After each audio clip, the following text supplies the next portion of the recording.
Assalamualaikum warahmatullahi wabarakatuh. Yang terhormat Bapak Anifuddin selaku dosen pengampu mata kuliah Filsafat Pendidikan Islam. Di sini saya akan menjelaskan tentang fungsi dasar pelaksanaan pendidikan Islam di Indonesia.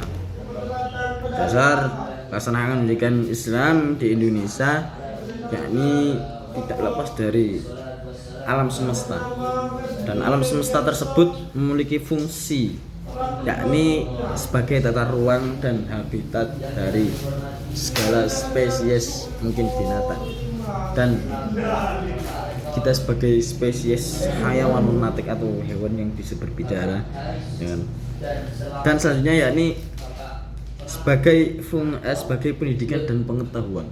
Kita melalui alam semesta bisa belajar pendidikan, bisa mengetahui sesuatu, bisa belajar sesuatu melalui alam semesta, karena di dalam alam semesta terdapat ciptaan sang pencipta yakni Allah Subhanahu wa taala yang sangat banyak. Di situ kita bisa belajar dari sesuatu tersebut, bisa meneliti dari sesuatu tersebut sehingga itu menjadikan kita berpengetahuan dan mempelajarinya agar kita dapat mengubah apa yang salah dari kita dan bisa menambah kebaikan dalam diri kita, yakni dan alam semesta memiliki fungsi nilai filosofis, karena sesuatu yang diciptakan itu pasti ada nilai filosofis, sesuatu yang terkandung, sesuatu yang dapat dimaknai secara dalam, tidak hanya ciptaan biasa. Selanjutnya memiliki nilai spiritual.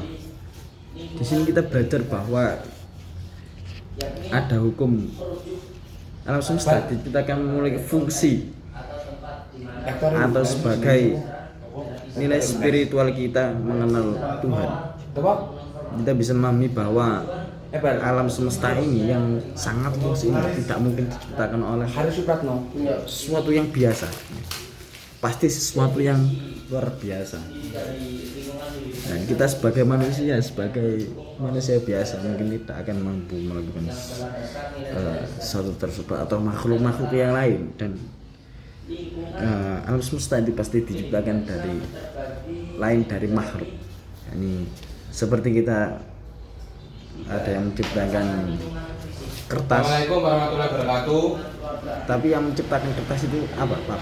Pabrik yang menciptakan manusia menciptakan harus dilihat sesuai manusia. Ya, selanjutnya ini fungsi alam semesta sebagai pendidikan Islam. Fungsinya yakni sebagai pembelajaran dan sains, sebagai tanda-tanda kebesaran Allah, ya. Karena kita bisa belajar dari gunung, bisa belajar dari tumbuh-tumbuhan. Bahwa di dalam Al-Quran itu semuanya itu bertasbih kepada Allah, tetapi kita tidak tahu bagaimana cara bertasbihnya, karena semua itu berusaha mensucikan Allah Subhanahu wa taala, karena semua sesuatu itu diciptakan oleh Allah Subhanahu wa taala. Dan sebagai etika tanggung jawab lingkungan.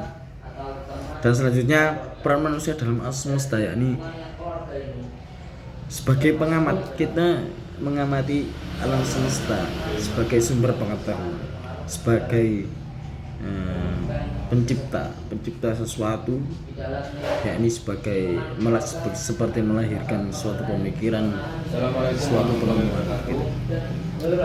Dan sebagai pelindung, kita juga memiliki peran sebagai pelindung dari alam semesta.